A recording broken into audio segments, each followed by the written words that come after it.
How's it going, everyone? Cut Tracks here. Today I want to show you my Benrus 3-star self-winding watch, and it's one of my favorite watches. There's nothing exactly about the watch itself that makes it special, it's just one of my favorites based off how it looks. So let's get into it. And here you can see the front of the watch. It is fairly plain, just Benrus 3 stars. You can see self-winding on the bottom. The dial itself is in pretty good condition. The camera doesn't pick it up super well. There's just like a tiny bit of a tan color going onto it. But besides that, all the indices and everything alright. And just a couple small marks on it.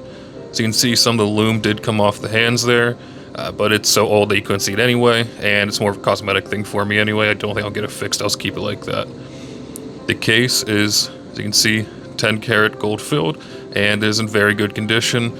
You can see there's almost no wear to it at all, just a couple small marks and scratches on the back from wearing it, but all the plating is still there. It's in very good condition, nice and shiny. I did polish it up a little bit. I didn't want to use too much polish on it though, in case it actually take a lot of the finish off. I hit up with a polishing cloth and made it a little bit shinier like this. The only thing about this case I'm not a huge fan of is the crown.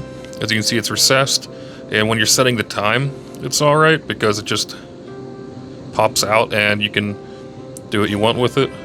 But to wind it, it's a huge pain, and luckily it is automatic though, so you just give it a few shakes and you're good to go. But to manually wind it to give it some starting power is a little difficult.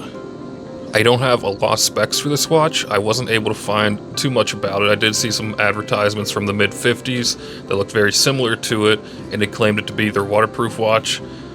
This one seems to fit that bill, and it's close as I could find to it, so I don't have an exact model or anything for it. Just I think it's somewhere in the 50s and probably the waterproof Benrus. The strap that I have on it is from Bison Straps. I just got on Amazon. They seem to make a lot of straps for older watches that have odd lug widths for them, and they look alright, and they seem like they're well made, so I just usually go for using my old one. I think it fits this watch pretty well. Also in the same area, talking about the lug width, check out the lugs. This watch does have the fancy lugs on it. You can see a little bit of curve to the side of them there on the front. It just gives it kind of like a nice extra classy look to it, so if you want to wear this as a dress watch, it kind of helps fit in a little bit better that way. I swear this is my everyday all-purpose watch.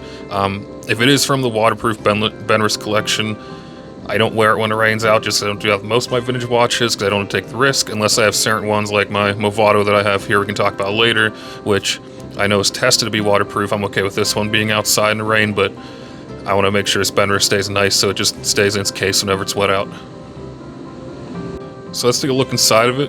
I don't have any super fancy tools, just have a nice little case pillow for it, and I have the Bergeon case back tool remover. I really recommend this for anyone who's into watches. If you do a little bit of maintenance yourself, just makes it super easy to get the case back open. Even on watches that are really hard and they seem like they're stuck, you go into these, it lets you use the force really well to get it open.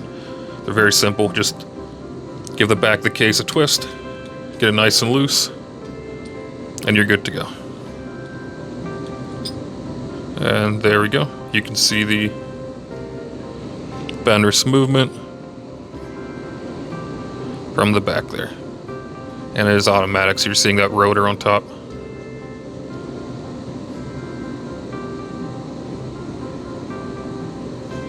This is the Benrus EG135 automatic movement, Swiss made, and it's actually an ETA that they customized a little bit. You can see the Benrus Watch Company Incorporated on the rotor there with the model number and Swiss unadjusted.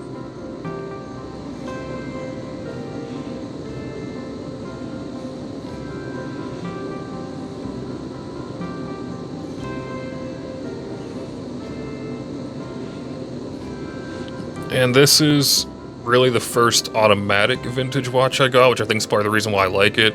I just really like the design of the case itself and the movement in it. This Movado I got a little bit after this one. It's my second vintage automatic. Most of my other vintage watches are just manual, or there's some tank watches, so it's nice adding this style to my collection. And if we take a look inside the back of the case, you can see cased and timed in USA by Benrus, and you can see the model number there and 10 karat gold filled. And the back of the case itself is also in really good shape. The inside has a little bit of wear on it there from when the rotor hit it before it's adjusted, and the back of it's still nice and shiny. No wear at all to that coating. I'm putting the case back on the watch with this tool is very easy. Just get to line up and give it a couple twists to start it, and then come back in here and just tighten it down. So I highly recommend this tool for anyone who wants to do some watch maintenance at home by themselves. It makes it super easy. You don't need a super fancy watch tool to get it off, unless maybe working with like a Rolex or something. You just don't want to do any risk to it. But this has been my Benrus 3-star self-winding watch. It's a simple design, simple watch, but still one of my favorites. I hope you enjoyed it. If you want to see more videos like this, please like and subscribe, and I'll see you later.